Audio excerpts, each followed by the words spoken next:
Dans cet exercice, on va s'intéresser à la résolution des surutilisations par la technique du nivellement. On a repris notre projet CEDRE 2021, les ressources ont été affectées, et on s'est aperçu dans l'exercice précédent que 3 tâches étaient en surutilisation. C'est-à-dire que sur 3 tâches, on avait une ou plusieurs ressources en surutilisation. Les tâches 10, 11 et 14. Le diagnostic est relativement simple. Sur les tâches, donc sur les 3 tâches en question, nous avons Audrey Bourguignon qui est utilisée 2 fois, donc en surutilisation sur 10 et 14. Quant aux stagiaires, ils sont 2 sur cette tâche-là, 2 sur celle-ci et 2 sur celle-là. Donc au total, 6 stagiaires, alors que je ne dispose que de 5 stagiaires. J'ai donc 2 ressources surutilisées, Audrey Bourguignon et les stagiaires. Dans l'absolu, il y a 2 techniques de résolution des surutilisations, le nivellement et le lissage. Le lissage consiste à intervertir des ressources. Par exemple ici, je pourrais dire sur la tâche 14, puisque Audrey Bourguignon est surutilisée, je la remplace par Maxime Auger qui se trouve être totalement libre dans la période.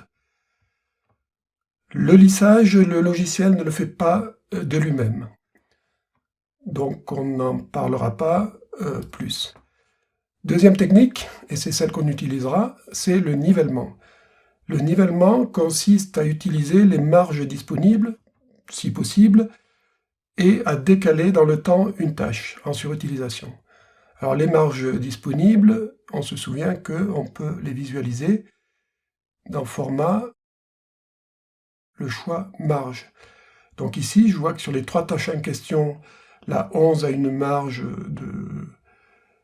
d'une journée, semble-t-il. La tâche 14 a une marge beaucoup plus longue. Donc, déjà intuitivement, on se dit que pour résoudre ne serait-ce que la surutilisation d'Audrey Bourguignon, je décale la tâche 14 dans le temps. Alors cette opération, Microsoft Project sait l'exécuter, et dans de très bonnes conditions. Je vais dans l'onglet Ressources, et dans la partie Nivellement.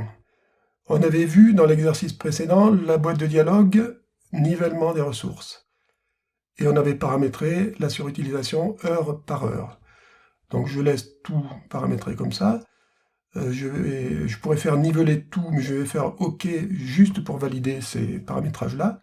Donc rien ne s'est passé, j'ai toujours mes surutilisations. Je clique sur niveler tout, et là c'est instantané. Les 3 sigles rouges ont disparu, et si on regarde dans la zone concernée, on s'aperçoit que la tâche 14 a été décalée dans le temps, c'est bien ce qu'on pressentait. Ici, le cas est simple parce qu'on a juste moins d'une vingtaine de tâches. Bien entendu, si on avait 50, 100, 500 tâches, on ne saurait absolument pas ce qu'a fait le logiciel. Donc pour avoir une meilleure visibilité, on va refaire la même chose dans un autre affichage.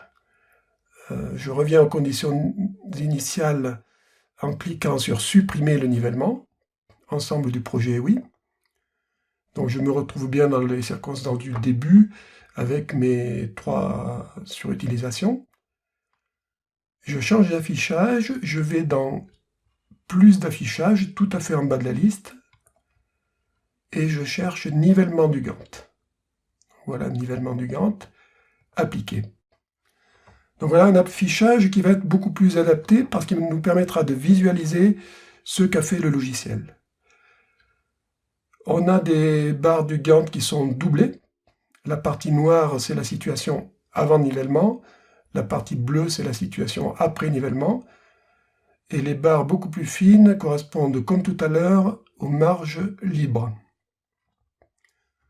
Alors bien entendu, les barres bleues pour l'instant et noires sont superposées, puisqu'on n'a pas encore fait le nivellement.